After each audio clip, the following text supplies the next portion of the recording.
ဒါကတော့ Lisbon ကနေပြီးတော့ Cascais ကိုသွားမှာပါပေါ်တူဂီနိုင်ငံကိုလာတဲ့လူတိုင်းက Lisbon ကိုရောက်ပူကြတယ်ဒါပေမဲ့ Lisbon နားမှာအရန်လှတဲ့ Cascais မြို့ကိုမသိဘူးအဲ့တော့ကျွန်တော်နဲ့တူတူဒီနေ့ Cascais ဆိုတဲ့မြို့ကိုသွားလိုက်ရအောင်ဒီ Cascais ဆိုတဲ့မြို့က Lisbon အနားမြို့ပါဒီမြို့ကိုသွားဖို့ဆိုရင် Lisbon ကနေပြီးတော့ရထားနဲ့မိနစ်40 45မိနစ်လောက်ရထားစီးရပါတယ်ဒီ Cascais ကိုသွားတဲ့ရထားလမ်းဟာ Lisbon ရဲ့ကမ်းနားကနေဖြတ်ပြီးဖောက်ထားတဲ့အတွက်ဒီလမ်းတစ်လျှောက်မှာအရန်ကိုလှတဲ့ beach တွေမြင်ရမှာဖြစ်ပါတယ်ဒါကတော့ကျွန်တော် Cascais ကိုရောက်လာပါပြီဒီမြို့က beach တွေနဲ့အရန်ကိုနာမည်ကြီးတာပါဒီကကမ်းခြေတွေကအရန်ကိုလှပါတယ်အဲ့ဒါကြောင့်ပေါ်တူဂီလူမျိုးတွေတင်မကဘူးပေါ့နော်တခြား Europeans တွေ Americans တွေတောင်လာပြီးတော့လဲပတ်တဲ့မြို့လေးပါဒီမြို့ကဒီကကမ်းခြေတွေကအရန်ကိုတာယာပြီးအေးချမ်းပြီးတော့ဒီကမြို့ကလည်း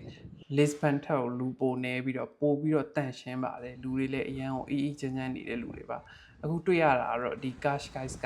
ကမ်းခြေပဲဖြစ်ပါတယ်ယူရိုပကလူတွေကနွေရာသီကိုကြိုက်တယ်ပေါ့နော်ယူရိုပဆမ်မာအရန်ကိုနာမည်ကြီးတယ်ဘာလို့လဲဆိုတော့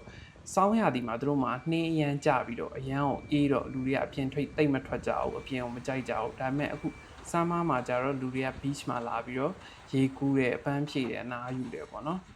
ဒါကတော့ Cascais Marina လို့ခေါ်ပါတယ်ဒီနေရာကအခုနကမ်းခြေကနေပြီးတော့10မိနစ်လောက်လမ်းထပ်လျှောက်လာလိုက်ဒီနေရာကိုရောက်လာမှာပေါ့နော်အရန်ကိုအေးချမ်းပြီးတော့တကယ်ကိုလှပတဲ့နေရာလေးပါဒီနေရာကဒူဘိုင်းမှာဆိုရင်တော့ဒူဘိုင်း Marina လိုမျိုးပေါ့နော်တတိရက်ကွက်ပါလူတွေကဒီမှာသူတို့ကိုပိုင်ဘုတ်တွေထားတာပါပြီးတော့ဒီမှာဘုတ်တွေလည်းငှားလို့ရပါတယ်အဲ့တော့ပေါ်တူဂီကိုရောက်ဖြစ်ခဲ့တယ်ဆိုရင်ဒီ Cascais ဆိုတဲ့မြို့လေးကိုလာဖို့မမေ့နဲ့နော်